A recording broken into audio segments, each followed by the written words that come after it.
Lectura del Santo Evangelio según San Marcos.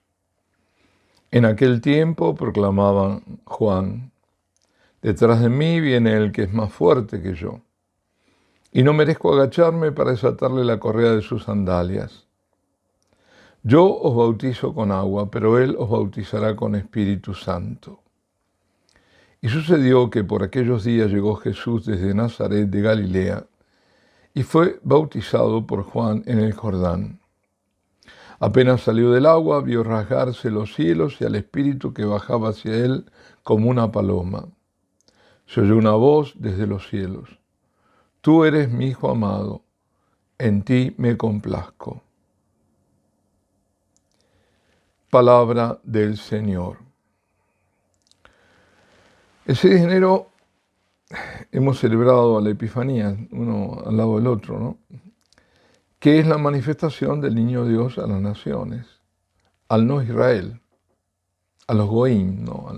A los gentiles, en la persona de los magos de Oriente. Hoy celebramos el bautismo del Señor, que en los relatos se presenta como Dios manifestado en las tres personas. La teofanía trinitaria. Si teofanía es la manifestación de la divinidad de Dios. En este Evangelio se manifiestan las tres personas.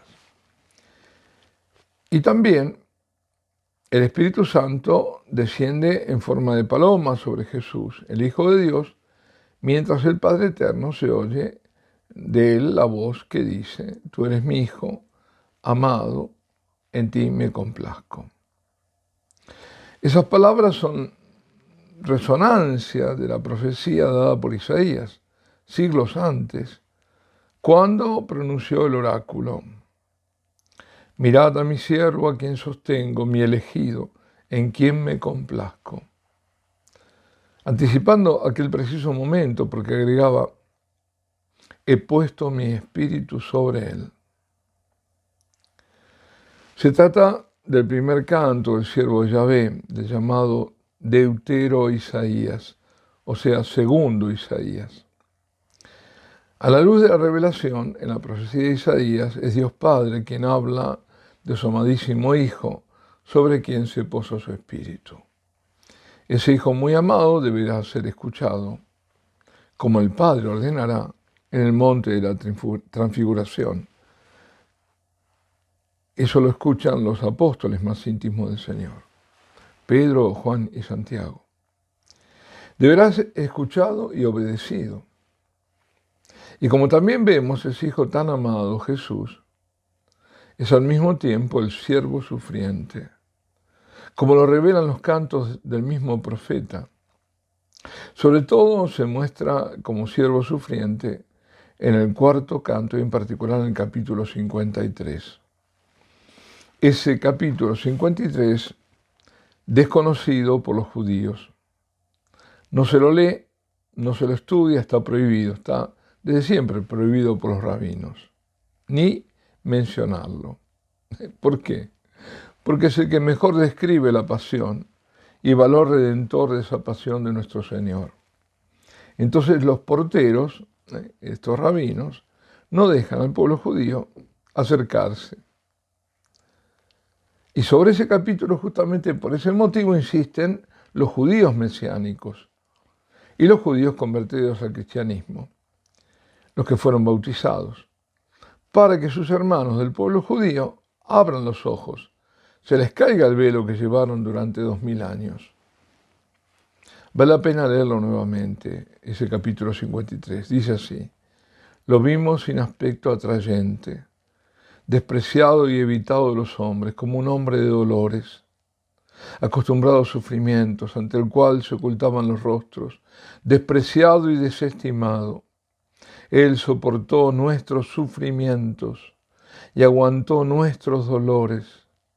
Nosotros lo estimamos leproso, herido de Dios y humillado, pero Él fue traspasado por nuestras rebeliones, triturado por nuestros crímenes. Nuestro castigo saludable, así que nos trae la salvación, cayó sobre Él. Sus llagas nos curaron. Otros dicen, por sus llagas fuimos sanados, ¿no? Todos errábamos como ovejas, cada uno siguiendo su camino, y el Señor cargó sobre él todos nuestros crímenes. Maltratado, voluntariamente se humillaba y no abría la boca, como cordero llevado al matadero, como oveja ante el esquilador. Enmudecía y no abría la boca, sin defensa, sin justicia, se lo llevaron. ¿Quién se preocupará de su estirpe? Lo arrancaron de la tierra de los vivos. Por los pecados de mi pueblo lo hirieron. Le dieron sepultura con los malvados y una tumba con los malhechores, aunque no había cometido crímenes, ni hubo engaño en su boca. El Señor quiso triturarlo con el sufrimiento y entregar su vida como expiación. Verá su descendencia, prolongará sus años. Lo que el Señor quiere prosperará por su mano. Por los trabajos de su alma verá la luz, el justo se saciará de conocimiento. Mi siervo justificará a muchos, porque cargó con los crímenes de ellos. Le daré una multitud como parte y tendrá como despojo una muchedumbre, porque expuso su vida a la muerte y fue contado entre los pecadores. Él tomó el pecado de muchos e intercedió por los pecadores. Esto está en Isaías 53, 2 al 12. Bueno, todo había sido dicho y todo debía cumplirse según las Escrituras. Los magos, al entrar en Jerusalén y buscar al niño, hace que Herodes, preocupadísimo, asustado, turbado, muy turbado, consultara con sacerdotes y escribas para saber dónde debía nacer. Y ellos le informan que, de acuerdo a la profecía de Miqueas, el rey Mesías, a quien buscaban, había nacido en Belén. Y en Belén lo encuentran los magos y lo adoran. Todo el Antiguo Testamento conduce a Jesús. En él todo llega a cumplimiento. Y a partir de él empieza el tiempo del reino de Dios en la tierra. Reino que continuamente es disputado, enfrentado, contrastado, combatido por el reino de las tinieblas. Ante el misterio del amor de Dios, el misterio de su misericordia, de su verdadera misericordia, que es el de su encarnación, se encuentra la realidad terrible del misterio del mal, el misterio de iniquidad. Y ahora estamos en una etapa en la que podemos ver cómo lo que estaba oculto aflora. Somos testigos de acontecimientos totalmente inimaginables. No digo hace 10 años atrás, sino solo unos pocos años. Nadie, ¿quién hubiera podido imaginar cómo fue todo un mundo confinado? Nadie. ¿Quién hubiera pensado que en la iglesia, entre una multitud de morondangas, hubiera podido celebrarse a Lutero y al terrible cisma y encima dedicarle un sello postal con melantón, en blasfema alusión a Juan y María al pie de la cruz? ¿Y qué decir de la Pachamama, a la que no le faltó siquiera la medalla acuñada en Vaticano? ¿Quién se podía imaginar que se diera culto público a un ídolo en la sede de la Iglesia de Cristo? Y la declaración de Abu Dhabi, en la que Cristo ya no es el amado del Padre, en quien puso su complacencia, sino que todas las religiones fueron por él queridas. ¿Cómo es posible banalizar el sacrificio redentor de nuestro Señor, ese mismo sacrificio profetizado, como vimos por Isaías, que hace que a los judíos se les caigan las escamas de los ojos? Y en la iglesia, en tanto, ciegos y mudos, porque tampoco se habla de salvación y del único Salvador de los hombres, Jesucristo. ¿Y qué me dicen de la reciente y maléfica fiducia supplicans? ¿Hasta cuándo nos quieren hacer tragar que lo malo es bueno, que se puede bendecir lo que Dios no bendice? Esta contumacia es maléfica. ¿Cómo una pastoral puede ir contra la doctrina? ¿Cómo el pastor que debe conducir las ovejas, que no son suyas, sino de Cristo, esto hay que repetirlo, se habla mucho de pastoral y se olvida que las ovejas son de Cristo? Digo, ¿cómo ese pastor las va a llevar a pastos envenenados? Esa declaración nunca puede ser bendecida por Dios, porque es fuente de males. No es solo permisiva ante el mal, sino que provoca gravísimos daños, daños espirituales que llevan o que pueden llevar a la perdición eterna. Por empezar, daña a las personas involucradas al confirmarlas en el pecado. Presenta como a otras que dudaban, le dicen, bueno, no, ves que no es pecado. Y presenta como aceptable al mal, perjudicando grandemente a los pequeños, induciéndoles a pensar que el mal no es mal y hasta que es un bien. Y ahora, para colmo de males y tomadura de pelo, emiten de dicasterio, ya no era más de congregación, para la doctrina de la fe,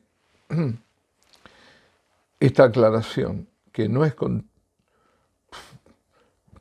que siempre es una contumacia realmente gravísimo este error, en la que viene diciendo que, bueno, lo que les pedimos hacer, háganlo rápido, para que no se enteren. Absurdamente se redobla la apuesta de una declaración en la que se debate si es o no es herética. Ahora, ¿qué antídotos tenemos para tanto mal? Porque esta es la pregunta. El mal lo estamos viendo, ¿y cómo? Entonces, ¿a quién recurrimos? ¿Dónde? Bueno, sin duda que nuestro Señor. Sin duda que a su palabra. Sin duda que al depósito de la fe, al magisterio verdadero, a la iglesia auténtico.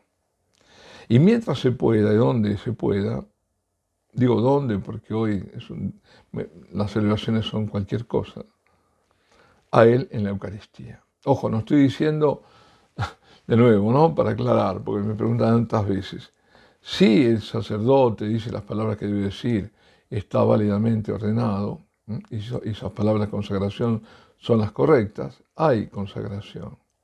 Y si la materia es la materia, ¿no? Si no me presento una galletita o qué sé yo, o un whisky, ¿no? Si es, por más que sea, lamentablemente, el resto un mamarracho, ahí hay. Pero lo que pasa es que las personas dicen, pero yo no puedo ir ahí. No puedo, estoy todo el tiempo sufriendo y además juzgando, y después cómo voy a comulgar. Por eso digo que mientras se pueda y donde se pueda, hay que recurrir a Él en la Eucaristía. Y siempre y en toda circunstancia a la ayuda de nuestra Madre, que es nuestra abogada, que es nuestra mediadora. Y sobre todo es aquella que padeció con el Hijo por nuestra salvación.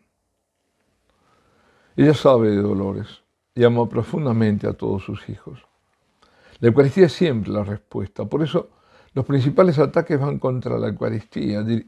Ahí van dirigidos y cada vez van a ser mayores.